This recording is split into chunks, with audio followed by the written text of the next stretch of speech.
அவங்க தமிழர்கள் மீது தாக்குதல் மைசூர்லேருந்து எனக்கு தெரிஞ்சு அகதிகளாக தமிழர்கள் வந்தாங்க, அடித்து விரட்டினாங்க. ஸோ இன்றைக்கும் அவர்கள் வந்து காவிரி பிரச்சனைன்னு எடுத்துட்டோம்னா தமிழர்களை வந்து ஏதோ ஒரு ஜந்துக்களை போல தான் பார்க்குறாங்க. அந்த பூரி ஜெகநாதர் ஆலயத்தோட ஒரு சாவியை தமிழ்நாட்டுக்காரர் யாரோ எடுத்துகிட்டு வந்து தமிழ்நாட்டில் வச்சிருக்காரு அப்படிங்கிற மாதிரி அந்த கண்ட்ரோல் அவர் எடுத்துட்டார் அப்படிங்கிறது கூட அது ஒரு மீனிங்காக இருக்கலாம். இல்லை, கர்நாடகாவில் நடந்ததா இல்லை இது? நம்ம முதலமைச்சரை ரொம்ப கேவலப்படுத்தினாங்களே இல்லையா? அன்றைக்கு நமக்கு ஒரு கொதிப்பு வந்துச்சு, நம்ம முதலமைச்சர் அவங்க இப்படி பண்ணுறாங்களேன்ட்டு. ஆனால் அந்த ஃபீலிங் நமக்கு இருக்கா? ஆனால் பிரதமர் மோடி மத ரீதியாக மக்களுக்குள்ள பிரிவை ஏற்படுத்த வேண்டும் அப்படிங்கிற, அதாவது அந்த பிரிவை ஏற்படுத்த வேண்டும் அப்படிங்கிறது இல்லை, அவர் ஓட்டு வாங்கிறதுக்காக வாக்குகளை பெறுவதற்காக மதத்தை பயன்படுத்தி இருந்தால் அது மிகப்பெரிய தவறு. திராவிட அரசியல்வாதிகளும் மதத்தை வந்து ஒரு ஆயுதமாக பயன்படுத்தி வாக்கு வங்கியை பெருக்குவதில் கடந்த 50 ஆண்டுகளாக ஒரு முயற்சி பண்ணிட்டு இருக்காங்க அப்படிங்கிறதை நம்ம மறுக்க முடியாது.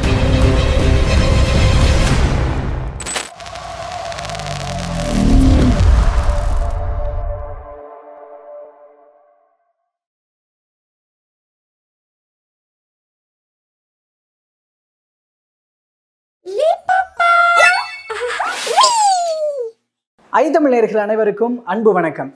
இன்றைய சிறப்பு நேர்காணலில் நம்மோடு இணைந்திருக்கிறார் பத்திரிகையாளர் திரு எல்டிஆர் அவர்கள். அவரிடம் தற்போது பேசுபொருளாக உள்ள பல்வேறு அரசியல் நிகழ்வுகள் குறித்து பேசலாம்.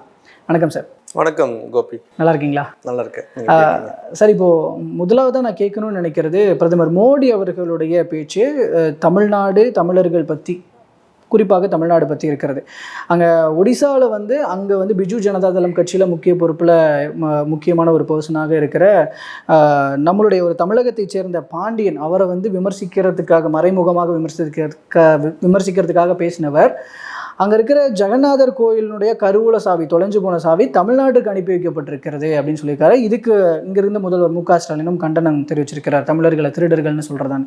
ஸோ இந்த பேச்சு தற்போது இருக்கிற இந்த அரசியல் களத்தில் பிரச்சாரங்கள் போயிட்டு இருக்கிற நேரத்தில் பிரதமரின் இந்த பேச்சை நீங்கள் எப்படி பார்க்குறீங்க? அதாவது யார் எங்கே பேசினாலுமே பல நேரங்களில் லூஸ் டாக் விடுறதுன்னு சொல்லுவாங்க, அது நமக்கு தெரியும். ஆனால் யதார்த்தமாக பேசும்போது அதை வேறு விதத்தில் திரிச்சு பேசுறது அப்படிங்கிறது ஒன்று இருக்குது. இந்த ரெண்டாவது வகை தான் இப்போ பிரதமர் மோடி பேசுனது அப்படிங்கிறது என்னோட பார்வை. என்னென்னா, இப்போ நம்ம கோஹினூர் வைரத்தை யாரோ பிரிட்டிஷில் வெள்ளைக்காரங்க இங்கே ஆட்சியில் இருந்தப்போ யாரோ ஒருத்தர் எட்டு போயிருப்பாரு. ஆனால் நம்ம இன்றைக்கு வரைக்கும் என்ன சொல்கிறோம், வெள்ளையர்கள் எடுத்துகிட்டு போயிட்டாங்கிறோம். அதுக்காக பிரிட்டிஷில் இருக்கிற எல்லாரும் கோஹினூர் வைரத்தை எட்டு போனாங்கன்னு சொல்ல முடியாது. ஸோ இன்னொருத்தர் கூட அவரோட பார்வையை என்ன வைக்கிறாருன்னா, மோடி தமிழ்நாட்டுக்கு பேசும்போது தமிழர்களை உயர்வாக பேசுகிறாரு, கும்மிடி பூண்டிக்கு அந்த சைடு போனால் தமிழர்களை தாழ்வாக பேசுகிறாரு அப்படிங்கிற மாதிரி ஒரு விமர்சனத்தை ஒருத்தர் வச்சுருக்காரு. கும்மிடி பூண்டிக்கு அந்த சைடு போனால் தமிழர்களை அவர் தாழ்வாக பேசுகிறாருங்கிறது உண்மை கிடையாது. தமிழ்நாட்டுக்கு வந்தால் தமிழ் மொழியை பற்றி உயர்வாக பேசுகிறாரு, தமிழர்களை பற்றி, தமிழர்களோட பாரம்பரியத்தை பற்றி எல்லாம் பேசுகிறாரு.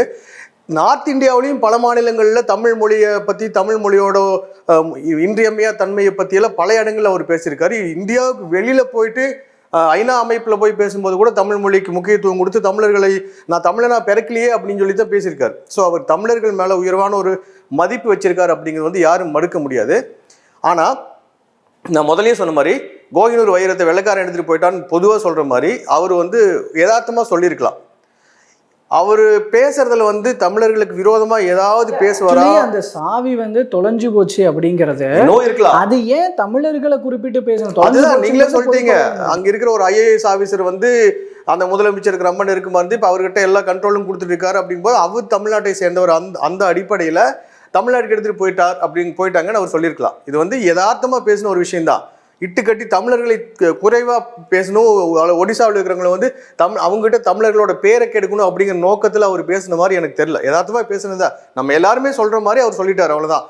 அதை தாண்டி தமிழர்களை எதிர்த்து தான் அவர் பேசினார் அப்படிங்கிறதுல அரசியல் செய்கிறதுக்கு வாய்ப்பே கிடைக்கல அப்படிங்கிற நேரத்தில் சின்ன சின்ன விஷயங்களை பெரிய அரசியலாக மாற்றுற மாதிரி தான் இதை எடுத்துக்க முடியும். நம்ம இல்லை, அவருக்கு எதிராக பேசணும்னு நினைக்கிறவர் அவரே குறிப்பிட்டு பேசலாமே. அவர்கிட்ட நிறைய குற்றங்கள் இருக்கலாம், குறைபாடுகள் இருக்கலாம், அவங்க நிர்வாக ரீதியாக செயல்படுறதுல. அப்படி பேசியிருக்கணும்ல. ஆனால் இங்கே தமிழ்நாடுன்னு சொல்றதுன்றது எந்த வகையில் நியாயம்? இது ஒட்டுமொத்தமாக குறிப்பிடுற மாதிரி ஆகிடாதா? நான் ஒரு கோபி இந்த தப்பு பண்ணார் அப்படின்னு சொன்னால் அங்கே ஆதாரத்தை கொடுக்கணும். அதுக்கு பதிலாக ஒரு யூடியூப் சேனலில் பிரபலமாக இருக்கிற ஒரு ஆங்கர் தப்பு பண்ணாருன்னு சொல்லிட்டா அதுக்கு நான் ஆதாரத்துக்கு, அதாவது பர்டிகுலராக நான் சொன்னால் தான் அங்கே ஆதாரத்துக்கு கொடுக்கணுங்கிற ஒரு தேவை வரும். நிறைய பேர் பார்த்தீங்கன்னா இப்போ 3 எழுத்தில் தொடங்குற ஒரு அலுவலர் அல்லது கிருஷ்ணா என அந்த என்ன மாதிரி அடைமொழி சொல்லுவாங்க. அந்த மாதிரி பேசியிருக்கல. அவர் பேசினது இவ்வளோ பெரிய அரசியலாக்க வேண்டிய தேவை எங்கேயுமே எழல. அவர் யதார்த்தமாக பேசியிருக்காரு. தமிழர்களை அவர் தாழ்த்தி பேசுகிறார் அப்படிங்கிறதெல்லாம் வந்து ஏற்றுக்கொள்ள முடியாத ஒரு விஷயம். தொடர்ந்து நம்ம பல ஆண்டுகளாக பார்த்துட்டு இருக்கிறோம். தமிழர்களை எப்பவுமே உயர்வாக தான் பேசிட்டு இருக்காரு. தமிழ் மொழியை தமிழர்களை தாண்டி அதை தூக்கி பிடிக்கிற ஒரு நபராக தான், உலக அளவில் தூக்கி பிடிக்கிற நபராக தான் பிரதமர் மோடி இருக்கார். அப்படிங்கிறதுல எனக்கு வந்து மாற்று கருத்து எதுவும் இல்லை. இது வந்து ஒரு கேஷுவலாக அவர் பேசிட்டார், அவ்வளோதான். லூஸ் டாக் கூட இதை சொல்ல முடியாது. இல்லை, இது மட்டும் கிடையாது. கொஞ்ச நாள் முன்னாடி இப்போ உத்தரப்பிரதேசத்தில் பேசும்போது தென்னிந்திய மக்கள், இப்போ அதுலேயும் தமிழர்களை குறிப்பிட்டு இப்போ பேசும்பொழுதெல்லாம் வந்து அவங்க வந்து இங்கே வட இந்திய மக்களை வந்து ஒரு மாதிரி இழிவாக பார்க்குறாங்க. பர்டிகுலர்லி உத்தரப்பிரதேசத்தை சொல்கிறார். உத்தரப்பிரதேச மக்களை இழிவாக பார்க்குறாங்க அப்படிங்கிற ஒரு விஷயத்தை பதிவு பண்ணுறார். இப்போ அதுக்கும் இங்கே முதல்வர் ஸ்டாலின் அவர்கள் கண்டனம் தெரிவிச்சிருந்தார். அப்படி இந்த மாதிரியான ஒரு பார்வை தமிழர்கள்கிட்ட கிடையாது அப்படிங்கிறதையும் இவர் பதிவு பண்ணுறார். அப்போ ஏன் அந்த மாதிரியான பேச்சுக்கள், இப்போ அதனுடைய அடுத்த கட்டமாக தான் இந்த பேச்சு பார்க்கப்படுது இல்லையா? இது யூஸ்வலாக பண்ணுறாது. இந்த எலெக்ஷன் ஸ்டார்ட் ஆனதுக்கப்புறம் இந்த மாதிரியான பேச்சுக்கள் மாறி இருக்கு பிரதமர் மோடி அவர்கள்கிட்ட. இப்போ அவர் தானே அரசியல் பண்ணுறாரு. இல்லை, இதில் வந்து நீங்கள் கவனிக்க வேண்டிய விஷயம் என்னென்னா, காவிரி பிரச்சனையில் வந்து கர்நாடக மக்கள், திராவிடம் அப்படின்னு நம்ம சொல்கிறோம். திராவிடர்கள் அப்படின்னா தமிழ்நாடு, கேரளா, ஆந்திரா, கர்நாடகா எல்லாம் சேர்ந்து திராவிடம் நம்ம சொல்கிறோம். காவிரி பிரச்சனையில் வந்து கர்நாடக மக்கள் தமிழர்களை எந்த மாதிரி ஒரு அவங்களோட பார்வை எப்படி இருக்குது, இதுக்கு நீங்கள் பதில் சொல்லணும்னா, அவங்க தமிழர்கள் மீது தாக்குதல், மைசூர்லேருந்து எனக்கு தெரிஞ்சு அகதிகளாக தமிழர்கள் வந்தாங்க, அடித்து விரட்டினாங்க.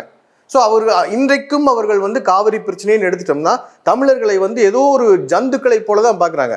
இது வந்து இது நம்ம பேசுறது இரு மாநில மக்களுக்கு இடையில இருக்கிற, அதாவது 2 மாநில மக்களுக்கு இடையில பிரிவினை தோன்ற மாதிரி இருக்கு அப்படிங்கிறத நம்ம ஏற்றுக்கலாம். அதை மறைச்சு மக்கள்லாம் அப்படிதான் இருப்பாங்க. அதை தாண்டி வந்து இரு சமூகத்தை ஒன்றுபடுத்துறதுங்கிறது பெரிய விஷயம். உத்தரப்பிரதேசத்தில் போய் பிரதமர் மோடி அப்படி பேசியிருந்தாருன்னா அந்த பேச்சு வந்து தவறானது. தென்னிந்தியர்கள் உங்களை வந்து அப்படி நினைக்கிறாங்க அப்படின்ட்டு அவர் பேசுனது வந்து தப்பு தான். ஆனால் அதில் உண்மை இருக்குது அப்படிங்கிறதையும் மறுக்க முடியாது. இங்கே நம்ம வந்து வடக்கன்ஸு, எனக்கு தெரிஞ்சு நான் ஒரு நாளுமே வந்து வடக்கு வாழ்கிறது தெற்கு தேய்கிறது அப்படிங்கிறதுலாம் எனக்கு நம்பிக்கையில் அதையெல்லாம் நான் ஏற்றுக்கிறதும் இல்லை. பொதுவாக வந்து மக்கள் பேசிகிட்டு இருக்கிறாங்க. இதையே எனக்கு ஃபஸ்ட் எக்ஸ்பீரியன்ஸ் என்ன பார்த்தீங்கன்னா, ஒரு காலத்தில் ஏர்போர்ட்னு ஒரு படம் வந்து சத்யராஜ் நடித்த படம். அந்த படத்தில் தான் முதல்ல வடக்கு வாழ்கிறது தெற்கு தேய்கிறதுங்கிறது அதிகாரப்பூர்வமான ஒரு அமைப்புலேருந்து நான் கேள்விப்பட்டது அந்த படம் பார்த்தப்ப. அப்போவே வந்து அந்த படத்தில் அந்த வசனம் வச்சிருக்க கூடாதுங்கிறது எனக்கு ரொம்ப சின்ன வயசில் பார்த்த படம். அந்த வசனத்தை வந்து இன்னைக்கு வரைக்கும் நான் ஏற்றுக்கல. எல்லாருமே வாழலாம், நான் இருக்கேன்னா எனக்கு வந்து வளர்றதுக்கு வாழ்றதுக்கு எல்லா விதமான உரிமைகளும் இருக்குது, எல்லா விதமான வாய்ப்புகளும் கொடுக்கப்பட்டிருக்கு. அப்படிங்கும்போது வடக்கு வாழ்கிறது தெற்கு தேய்கிறது அப்படிங்கிறதே வந்து ஒரு தவறான ஒரு கண்ணோட்டம். இதை தாண்டி தமிழ்நாட்டில் ஒரு 1.5 வருஷம் 2 வருஷத்துக்கு முன்னாடி ஒரு பிரச்சனை நடந்து வெளி மாநிலத்துக்காரங்கெல்லாம் அடிச்சு விரட்டுறாங்க அப்படிங்கிற மாதிரிலாம் பேசிட்டு இருந்தாங்க, உங்களுக்கு ஞாபகம் இருக்கும். ஸோ இந்த ஹிந்திக்காரங்க வந்துட்டா வேலைக்கு கூலி வேலைக்கு வந்து நம்மளோட வேலையெல்லாம் கெடுக்கிறான், அதே மாதிரி வடக்கன்ஸு, இந்த மாதிரி பேச்சுக்களே வந்து பயன்படுத்தக்கூடாத சொற்கள் அப்படிங்கிறது மாதிரி அது என்னோட எண்ணமாக இருக்குது. நான் அந்த மாதிரி சொற்களை பயன்படுத்துறதும் இல்லை. ஏன்னா தமிழர்களும் வந்து இந்தியாவோட பல மாநிலங்களில் வந்து கூலி வேலைக்கு செய்கிறவங்க இன்னைக்கு இருந்துட்டு இருக்காங்க. தொடக்க காலத்திலேயே தமிழர்கள் வந்து கூலி வேலைக்காக சூரத்து, குஜராத், இப்போ கேரளாவில் போய் பாருங்க, மலப்புரம் டிஸ்ட்ரிக்ட் ஆகட்டும், பத்தனம்திட்டா ஆகட்டும், கோட்டயம் ஆகட்டும், எர்ணாகுளம் ஆகட்டும், நிறைய கூலி வேலை செய்கிறவங்க தமிழர்கள் இருக்காங்க. டெல்லியில் 60,000 பேர் தமிழர்கள் இருக்காங்க. இதை தாண்டி தமிழ்நாட்டிலேருந்து எத்தனையோ பல லட்சக்கணக்கான ஆளுங்க வந்து பர்மாவுக்கு போயிட்டு வந்திருக்காங்க. ஸோ நம்மவும் வந்து கூலி வேலைக்காக வெளியிடங்களுக்கு போயிட்டு தான் இருக்கோம்.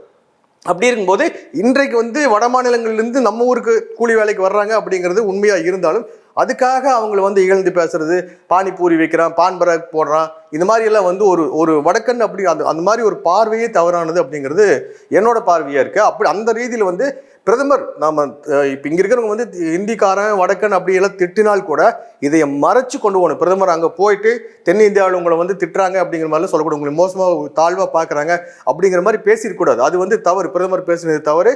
ஆனால் அது உண்மைதான். இந்த உண்மையை வந்து பெரிய, அதாவது இந்த எரியிற தீயில எண்ணெய் விடுற மாதிரி அப்படின்னு சொல்லுவாங்க, அது மாதிரி தான் பிரதமர் பேச்சு இருந்திருக்கு. அவர் வந்து ஒட்டுமொத்த இந்தியாவுக்குமான பிரதமர். ஒரு மக்கள் தாழ்வாக இருக்காங்க அல்லது உயர்வாக இருக்காங்க அப்படின்னா 2 பேர்த்தையுமே ஈக்குவலாக பண்ணி 2 பேர்த்தையுமே சமநிலைக்கு கொண்டு வர்ற முயற்சியை தான் அவர் தொடரும். அதை விட்டுட்டு போய் ஒரு பிரிவினர்கள், ஒரு மாநில மக்கள்கிட்ட போய் இன்னொரு மாநில மக்கள் உங்களை தாழ்வாக நினைக்கிறாங்க அப்படின்னு சொல்லி பேசுறது ஒரு தவறான ஒரு மாநிலங்களுக்கு இடையேயான ஒரு ஒரு ஒரு நட்புறவை கெடுத்து பிரிவினையை ஏற்படுத்துற செயல்பாடு தான் இது. ஆமா, ஒரு பிரதமராக அவர் அப்படி பேசுறது மிகப்பெரிய தவறு. அதே தான் இப்போ ஒடிசால பேசுனதும் அப்படின்னு நீங்க அப்ப எடுத்துக்கலாமா? அப்படிதான் நான் சொல்றேன், ஒடிசாவில பேசுனது வேற. ஒடிசாவில வந்து தமிழர்களை தரம் தாழ்த்தி பேசணுங்கிறதுக்காக அவர் அது பேசல. ஏதோ ஒரு அந்த பூரி ஜெகநாதர் ஆலயத்தோட ஒரு சாவியை தமிழ்நாட்டுக்காரர் யாரோ எடுத்துட்டு வந்து தமிழ்நாட்டில் வச்சிருக்காரு அப்படிங்கிற மாதிரி அந்த கண்ட்ரோல் அவர் எடுத்துட்டார் அப்படிங்கிறது கூட அது ஒரு மீனிங்கா இருக்கலாம் இல்ல. அதாவது அந்த கோயில் வந்து ஒரு மிகப்பெரிய வளங்கள் இருக்கக்கூடிய ஒரு இடத்தோட சாவி இல்லை, வசதி இப்போ தங்க நகைகள் என்னென்னமோ இருக்கலாம், அந்த சாவி கூட தமிழ்நாட்டுக்காரர் ஒருத்தர் கண்ட்ரோல் எடுத்து வச்சிருக்காரு அப்படிங்கிறதுக்காக அதை வந்து தமிழ்நாட்டுக்கு போயிடுச்சுங்கிற மாதிரி கூட சொல்லியிருக்கலாம்ல. இப்போ அமெரிக்காவில் இருக்கிற ஒருத்தர் வந்து இங்கே உட்காந்துட்டு அவரோட கண்ட்ரோலில் ஒரு சில எடுத்துட்டாங்கன்னா நம்ம சாதாரணமாக சொல்லுமே, நம்மளோட உரிமை இப்போ மாநில உரிமை மத்திய அரசு போயிடுச்சுன்னா சொல்றாங்கல்ல, அது எந்தெந்த உரிமை மத்திய அரசுக்கு போயிடுச்சு அப்படிங்கும்போது மத்திய அரசு எடுத்துடுதுன்னு சொல்றோம் நம்ம. ஆனால் அங்கே இருக்கிற நார்மல் பீப்புள் இந்த அளவுக்குலாம் யோசிக்க மாட்டாங்களா? அவங்களுக்கு அப்போ தமிழ்நாட்டுக்காரங்க எடுத்துகிட்டு போயிட்டாங்களா, இப்போ அங்கே தான் வச்சுருக்கிறாங்களா? அப்போ நார்மல் பீப்புள் இந்த அளவுக்கு யோசிக்க மாட்டாங்க. அப்போ அவங்களுக்கு தனிப்பட்ட முறையில் உட்காந்து இவ்வளோ விளக்கங்களும் கொடுத்துட்டு இருக்க மாட்டாங்கல்ல. இது மக்கள் மத்தியில் ஏற்படுற ஒரு பிரிவினைவாதத்தை தூண்டுற விஷயம் தானே. இப்போ நம்மளே வந்து இவ்வளோ தூரம் எக்ஸ்ப்ளனேஷன் கொடுக்க வேண்டியதாக இருக்குது, இல்லை அவர் இப்படி தான் சொல்லியிருக்கிறாரு இப்படி தான் சொல்லியிருக்கிறாரு அப்படின்னு நம்மளே இப்போ இவ்வளோ எக்ஸ்பிளைன் பண்ண வேண்டியிருக்கு. ஆனால் அங்கே இருக்கிற மக்கள், கேட்டுட்டு இருந்த மக்கள் இவ்வளோ தூரம் யோசிப்பாங்களா? உடனே கோவம் தான் போடுவாங்க. அப்படிலாம் பட மாட்டாங்க. எப்படி கோவப்படுவாங்க? இப்போ அதான் இப்போ ஒரு கடந்த சில மாதங்களுக்கு முன்னாடி ஐயா முதலமைச்சர் மு.க. ஸ்டாலினை வந்து கர்நாடகாவில் எப்படி இந்த அவர் இறந்துட்டு மாதிரியெல்லாம் பண்ணி எத்தனையோ விஷயங்கள் பண்ணாங்க. அதெல்லாம் கேட்டு நம்ம பெங்களூர் மக்கள் மேலே நம்ம கோபம் வந்துருச்சு. நம்ம முதலமைச்சர் அப்படி பண்ணிட்டாங்களே அப்படிங்கிற ஒரு ஆதங்கம் நமக்கு இருந்தாலுமே அவங்க அறியாம பண்றாங்க அப்படிங்கிறத நம்ம புரிஞ்சுக்கிறோம் இல்லையா? அது மாதிரி ஒடிசா மக்கள் வந்து அவங்க விவரம் தெரியாதவங்களா? அவங்க சாதாரண மக்கள் இருந்தாலும் உண்மையை புரிந்துக்கக்கூடிய தன்மை அவங்களுக்கு இருக்கு. நம்ம கர்நாடகாவில் நடந்ததா இல்லை இது? தமிழர்களை அந்த முதலமைச்சரை வந்து நம்ம முதலமைச்சரை ரொம்ப கேவலப்படுத்தினாங்களே இல்லையா? அன்றைக்கு நமக்கு ஒரு கொதிப்பு வந்துச்சு, நம்ம முதலமைச்சர் அவங்க இப்படி பண்றாங்களேன்ட்டு. ஆனா அந்த ஃபீலிங் நமக்கு இருக்கா? சரி, ஏதோ அறியாம பண்றாங்க, அந்த மாதிரி நம்ம புரிஞ்சுக்கிறோம் இல்லையா? அதே மாதிரி ஒடிசா மக்களுமே எல்லா விதத்துலையுமே தமிழ்நாட்டுக்கும் அவங்களுக்கும் கனெக்ஷன் இருந்துட்டு தான் இருக்கு. ஸோ இப்போ திடீர்னு இந்த ஒரு விஷயத்துல பிரதமர் சொல்லிட்டார் அப்படிங்கிறதுக்காக அவங்க தமிழர்கள் மீது வெறுப்போ அல்லது கோப உணர்ச்சியோ அவங்க அந்த மாதிரி நிலைக்கு போறதுக்கான வாய்ப்புகள் இல்லை. ஓகே. ஸோ மக்கள்கிட்ட இது பெரிய தாக்கத்தை ஏற்படுத்தாதுன்றீங்க.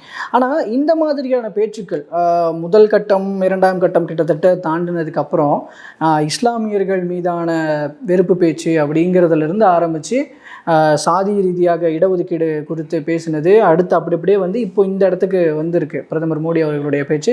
இன்னும் சொல்லப்போனால் இன்றைக்கி ஒரு பேட்டியில் சொல்லியிருக்கிறார், நான் வந்து ஒரு மனித பிறவியாக ஒரு பயாலாஜிக்கல் பர்த்தாக நான் என்னை பார்க்கணும் எனக்கு தோணலை, கடவுளால் அனுப்பி வைக்கப்பட்டவன் போல இருக்குது ஒரு காரணத்திற்காக அப்படின்ற மாதிரிலாம் பேசுகிறார். இந்த லெவலுக்கு பிரதமர் அவர்களுடைய பேச்சு போயிருக்கு. அப்போ இந்த பேச்சுக்கள்லாம் போகுது, இன்னும் அப்படியே அது நிற்காமல் போயிட்டே இருக்குன்னா அப்போ இதெல்லாம் வந்து எலெக்ஷனில் கை கொடுத்துக்கிட்டு இருக்குன்னு நினைக்கிறீங்களா? எலெக்ஷனில் கை கொடுக்குதா இல்லையா அப்படிங்கிறது எனக்கு தெரியாது. தமிழ்நாட்டு அதாவது ஒரு மாநிலத்திலையும் அந்த மக்களோட எண்ண ஓட்டங்கள் எப்படி இருக்குது அப்படிங்கிறது நமக்கு தெரியாது.